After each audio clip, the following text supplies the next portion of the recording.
반갑습니다. 정전 이야기꾼 방길튼 교무입니다. 이번 시간에는 교당과 관련된 용어인 교화단 그리고 회상에 대해서 살펴보도록 하겠습니다.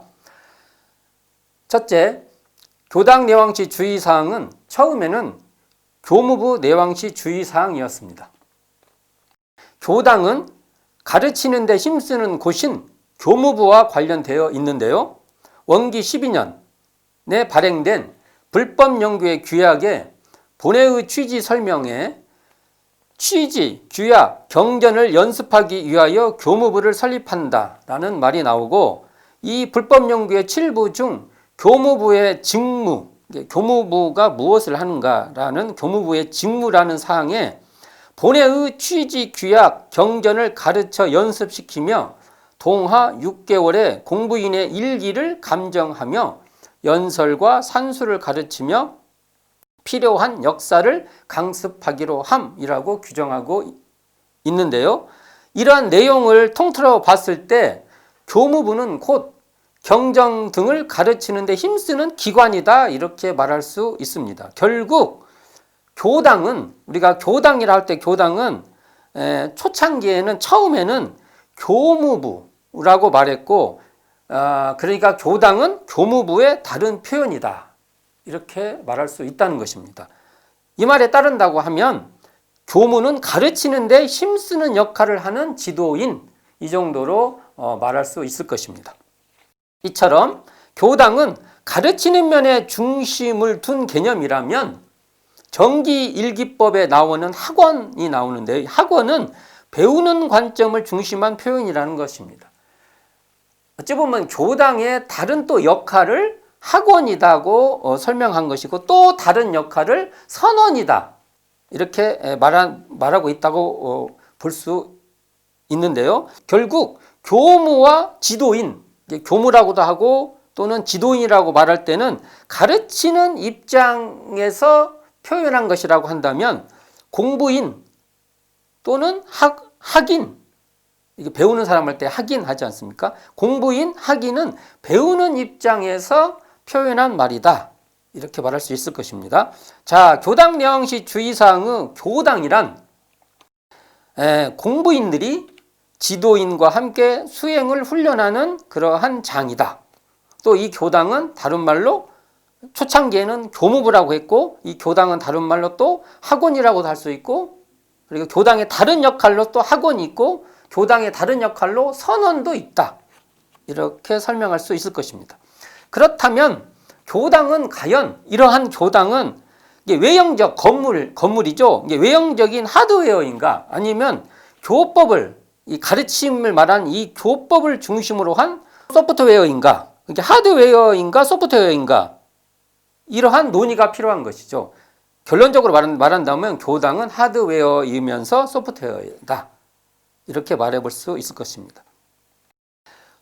소태산 대종사께서는 옥녀봉 아래 최초 교당인, 우리가 처음에 교당을 구간도실이라고 말했죠. 구간도실 또는 교실, 구인선진, 아옥한, 이렇게 구인선진과 관계에 있어서 아마 구간도실을 한 것 같은데, 아옥한 그러한 교실이다, 또 이것을 도실이다, 도를 배우는 곳이다, 이렇게 말을 하죠. 그리고 이 도실의 이름을 처음에 이렇게 주령같이 쭉 이렇게 써서 붙이는데 이렇게 되어 있습니다. 대명국, 영성소, 좌우통달, 만물건판, 양생소, 이렇게 말합니다.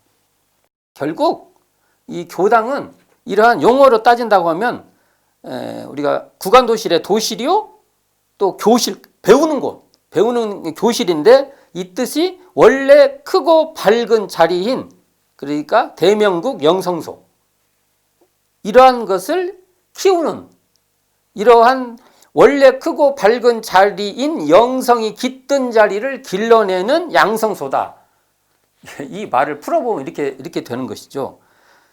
이런 의미로 보면 대종사님이 처음 그 교당의 뜻을 이렇게 저희들에게 보여주신 대명국, 영성소, 좌우통달, 만물건판, 양생소, 이 뜻을 보면 영성을 양생하는 곳이다, 이렇게 말해볼 수 있을 것입니다. 또한 금강경에 보면 이런 말이 나옵니다. 우리가 불조여경 금강경에 보면, 금강경 12장이죠. 불조여경 금강경 12장에 보면 경전이 있는 곳이 바로 부처와 존중 제자가 있는 곳이다라는 말이 나옵니다.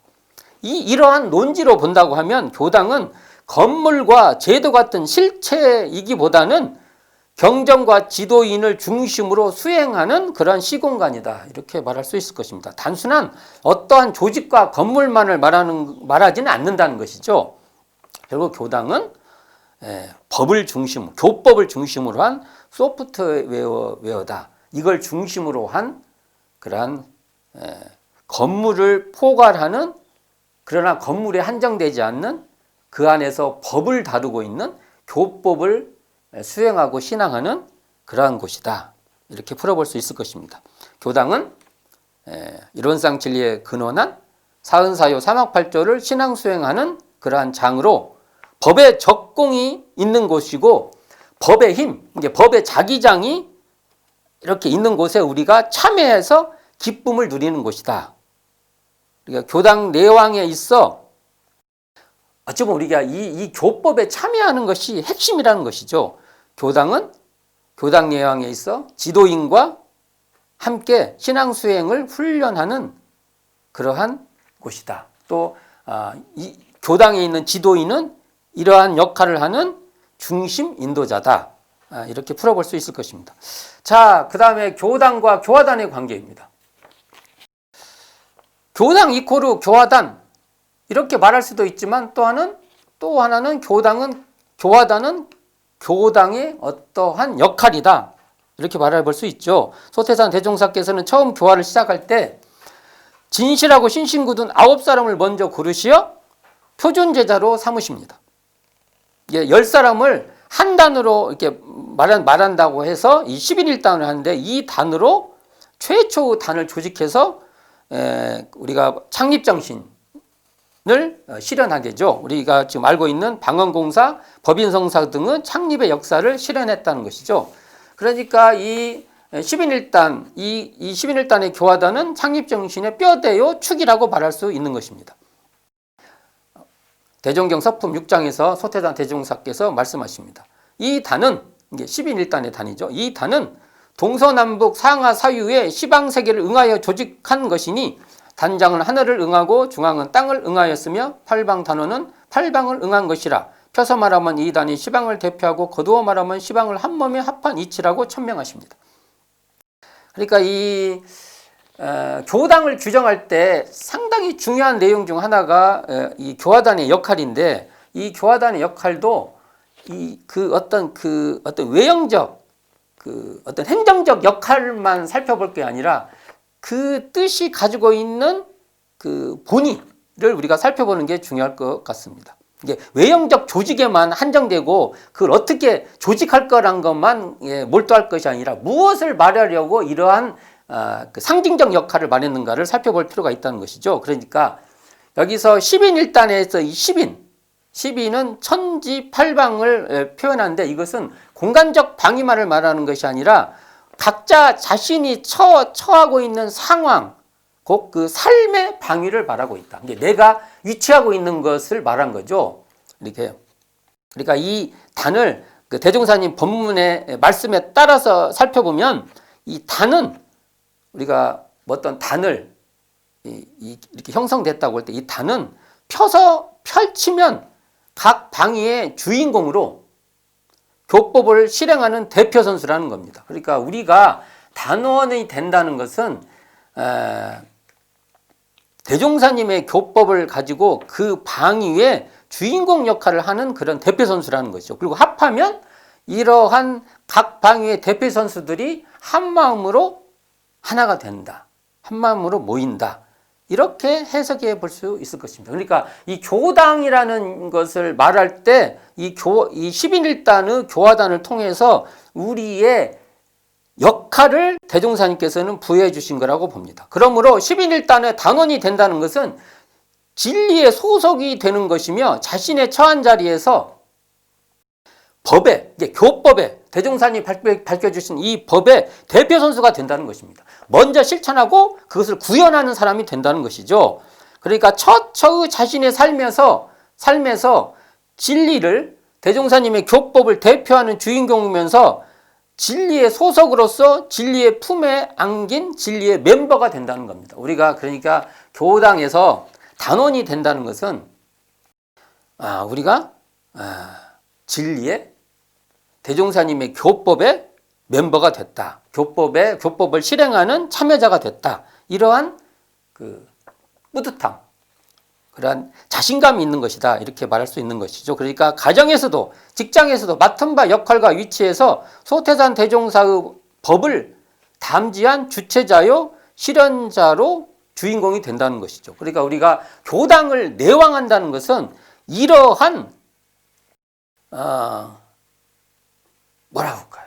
자신감이라고 할까요? 이러한 뿌듯함, 이러한 긍지, 이런 게 있다는 것이죠. 그래서 우리가 10인 1단으로 상징되는 이 모임, 이걸 우리가 단회 또는 교화단 이렇게 말하는데 이것은 예외의 또 다른 모습인데요. 결국은 이것은 법에, 대종사님의 교법에 참여하는 그러한 그 긍지와 자신감, 또 대종사님의 교법의 대표 선수가 됐다는 그러한 의지의 실현이다. 이렇게 말해볼 수 있을 것입니다. 결론적으로 교당은 교법을 중심으로 공부인들이 함께하는 장이다. 이게 마음 공부하는 공공의 장이다. 이렇게 말해볼 수 있을 것입니다. 교당은 공부인과 지도인이 계신 공공처로 지도인과 구전심수하는 마음의 공간이다. 이러한 그 마음의 공간, 스승과 동지가 인연된 것을 다른 말로 회상이라고 합니다. 회상. 자, 이 회상이라는 말을 할 때 이게 모일 회자 쓰고 세상 할 때 그 윗상자 쓰죠. 이 모일 회자는 또 한마디로 다른 뜻으로 한다면 이 회를 깨닫는다는 의미로도 해석해 볼 수도 있습니다. 그러니까 회상은 깨달음의 장입니다.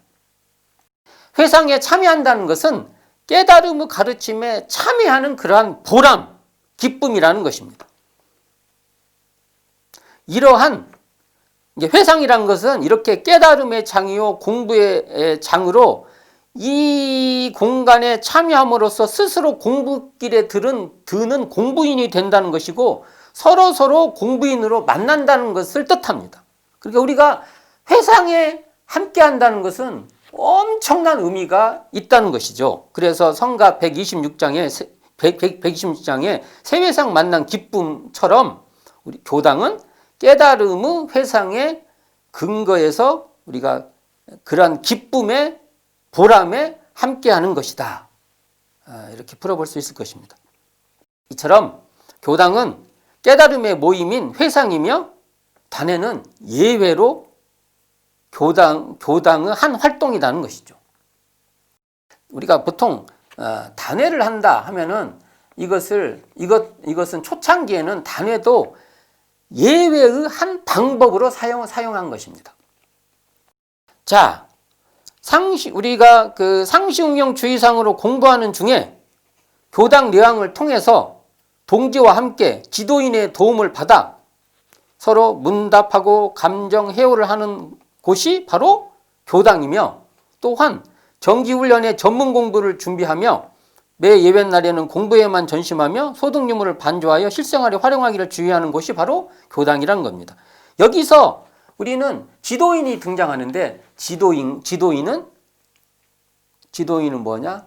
공부인과 함께 하면서 공부인의 공부에 도움이 되도록 하는 역할을 하는 사람이다. 이렇게 말할 수 있을 것입니다.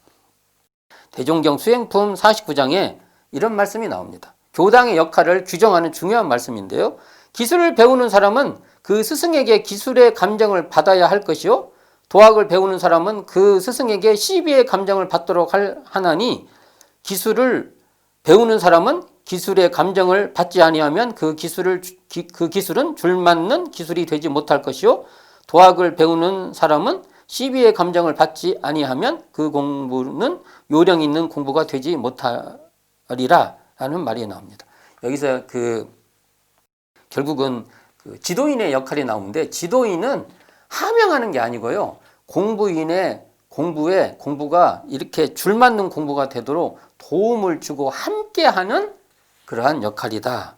이렇게 봐야 될 것입니다. 교당은 공부인들이 지도인의 도움으로 법의 훈련을 받는 신앙수행의 장이다. 이렇게 볼 수 있는 것입니다. 결국 교당은 초창기의 교무부 그리고 10인 1단의 단 그리고 회상. 회상이란 말을 할 때 어떤 뜻이 있냐? 이건 깨달음의 장이다.